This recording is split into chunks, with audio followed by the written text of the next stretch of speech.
سورة البقرة.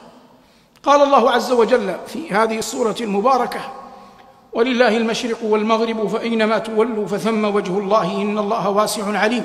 وقالوا اتخذ الله ولدا سبحانه بل له ما في السماوات والأرض كل له قانتون بديع السماوات والأرض وإذا قضى أمرا فإنما يقول له كن فيكون.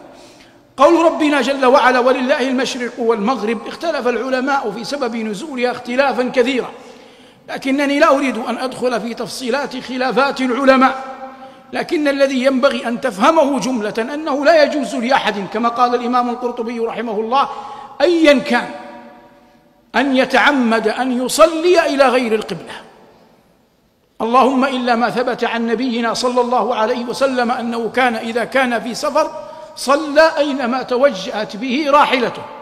فلا يأتي إنسان يتعمد ترك القبلة ثم يقول قال الله ولله المشرق والمغرب، وإنما قال الله عز وجل هذا لأن النبي عليه الصلاة والسلام كان يصلي إلى بيت المقدس ثم أمر بالتحول إلى الكعبة، فشق ذلك على بعض اليهود ممن آمن وعلى بعض أهل الإسلام، فأنزل الله عز وجل قوله ولله المشرق والمغرب، أي أن الأرض لا تعظم إلا بما يقوم عليها من عمل صالح، والمراد اتباع أمر الله وشرعه. فلما أمرنا الله أن نتوجه في صلاتنا إلى الكعبة فنحن نتعبد الله عز وجل بذلك دينا، وإلا فالمشرق الذي هو تصلي إليه النصارى والمغرب الذي تصلي إليه اليهود مخالفة لهم كلاهما لله. وقول الله عز وجل ولله المشرق والمغرب بيان جلي على أن الأرض لله يورثها من يشاء من عباده، فقال عز وجل ولله المشرق والمغرب فأينما تولوا فثم وجه الله، والمراد مشرق الشمس وغروبها، والشمس كسفت على عهد النبي صلى الله عليه وسلم، فصلى صلى الله عليه وسلم بالناس صلاة طويلة خلاف ما عهد عنه، وقد تقدم صلى الله عليه وسلم في صلاته بعد أن تأخر، بمعنى أن جدار القبلة تأخر عنه صلى الله عليه وسلم وهو يصلي، ثم تقدم بعد حين، ثم أخبر الناس لما تأخر ولما تقدم، فأخبر الناس أنه تأخر أنه رأى النار ورأى فيها، قال رأيت فيها صاحب المحجن، والمحجن عصا أو حديدة معكوفة الرأس، رأيت فيها صاحب المحجن الذي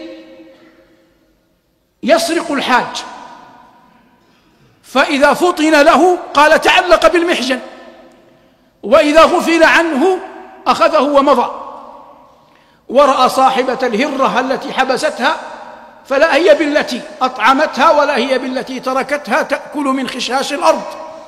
فتفقه من هذا أن النبي عليه الصلاة والسلام لما ذكر بعضا من أهل النار ذكر صلى الله عليه وسلم من يتعرضون للناس بالأذى، فهو لم يذكر أقواما أذنبوا في حق أنفسهم، إنما ذكر الأول وهو يسرق الحاج، وذكر الأخرى وهي المرأة وقد آذت تلك الهرة. فالتعرض للناس في أعراضهم أو دمائهم أو أموالهم كل ذلك موجب في الأصل لسخط الله مؤذن عياذا بالله بدخول النار. ثم قال جل وعلا إن الله واسع عليم. وقالوا اتخذ الله ولدا، فقد زعمت اليهود أن عزيرا ابن الله، وزعمت النصارى أن المسيح ابن الله، وزعم بعض العرب أن الملائكة بنات الله، فنزه الله عز وجل ذاته العلي عن هذا. وفي الحديث القدسي يؤذيني ابن آدم وما كان له ذلك. ثم ذكر الله عز وجل قال إن ابن آدم يقول إنه لن يعيدني، فيقول الرب عز وجل وليس الإعادة بأهون علي، وليس الخلق بأهون علي من الإعادة. ويشتمني ابن آدم وما كان له ذلك، يقول إن لي ولد. ثم قال جل وعلا عن ذاته العلية في الحديث القدسي وأنا الواحد الأحد الذي لم ألد ولم أولد. فتعظيم الرب جل وعلا وتنزيهه عما لا يليق به من أعظم ما يتحلى به المرء المؤمن. وقالوا اتخذ الرحمن ولدا.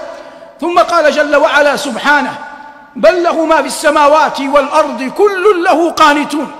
واللام هنا لام الملك المطلق، وقانتون هنا أظهر أقوال العلم عندي أنها بمعنى خاضعون خائفون منه جل ذكره، كما قال عز وجل عن ملائكته يخافون ربهم من فوقهم ويفعلون ما يؤمرون.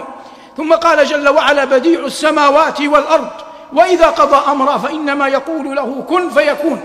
بديع السماوات والأرض هذا فعيل على صيغة المبالغة، وهو مسموع في كلام العرب.